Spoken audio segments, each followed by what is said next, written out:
Magandang buhay! Tara, samahan niyo akong magluto.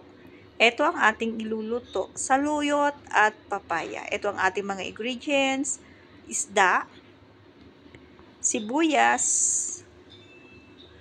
ang ating saluyot at ang ating papaya.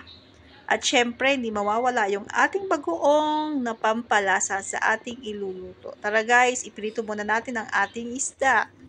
So, eto na po. Mainit na yung ating kawali. Ilagay na natin yung ating ipipritong isda. Ito yung ating panahog, yung ating ikalawang pipritong isda. Yan guys.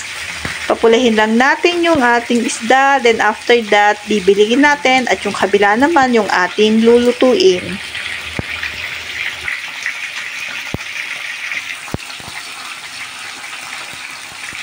So guys, tingnan na natin kung mapula na yung ating isda, kung luto na. Ayan.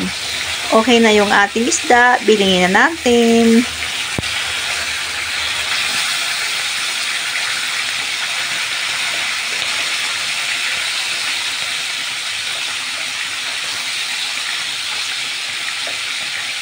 At hintayin lang natin maluto ang ating isda.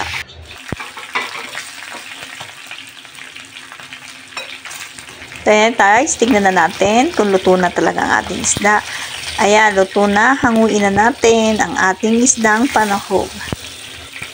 At magpapakulo na tayo ng ating tubig. Ayan guys, mainit na tubig na inilagay ko sa ating kasirola. Takpan natin at hintayin natin tuluyang kumulo yung ating tubig. Ito guys, lagay na natin ang ating sibuyas. Isunod na rin natin yung ating isda. At syempre, pagkalagay ng ating isda at yung ating bagoong naman guys. Yan ang guys, ang magpapasarap sa ating lulutuin ngayon, ang ating bagoong. Ngayon, istakpan natin ulit. Pakuluin natin yan. Hintayin natin kumulo yung ating nilagay na bagoong, isda at sibuyas. Ayan na, kumukulo na yung ating sabaw, ang ating sahog, at ang ating bagoong.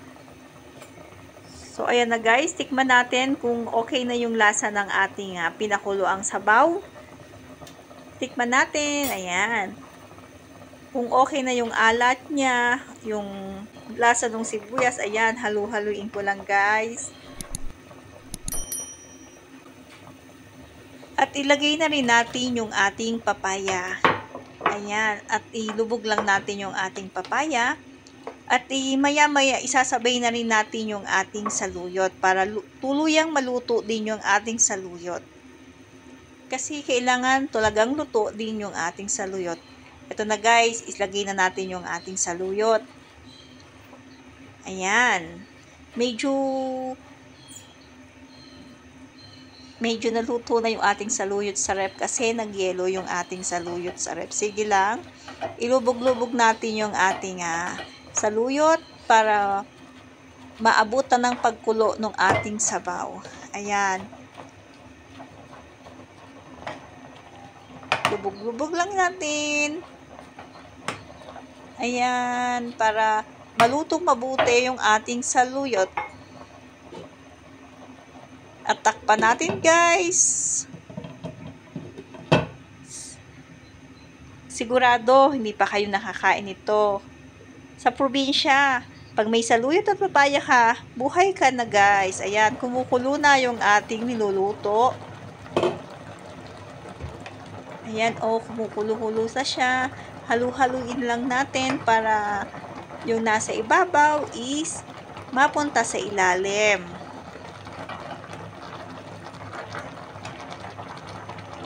Yan, ang bango-bango na ng ating saluyot at papaya with bagoong.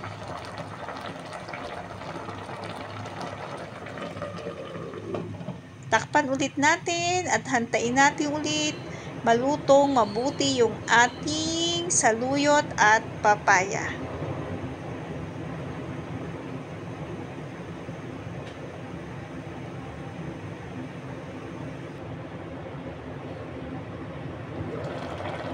Parang medyo luto na rin yung ating saluyot dyan, guys. Ayan, tingnan nyo.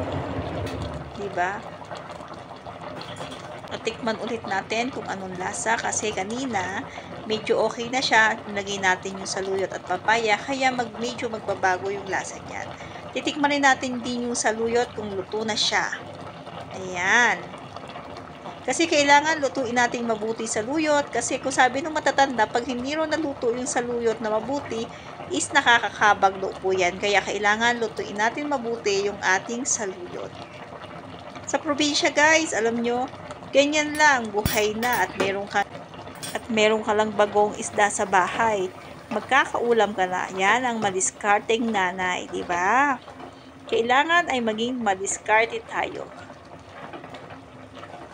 Ayan, halu-haluin lang natin. Okay na yung lasa niyan, oh, di ba? Ayan na, malapit nang maluto. Kaya maraming salamat po sa lahat ng sumusuporta sa amin. Sana po huwag kayong magsasawa. Lagi po tayo magdadasal at lagi po tayo mag-iingat. God bless! Tara, samahan nyo kaming kumain.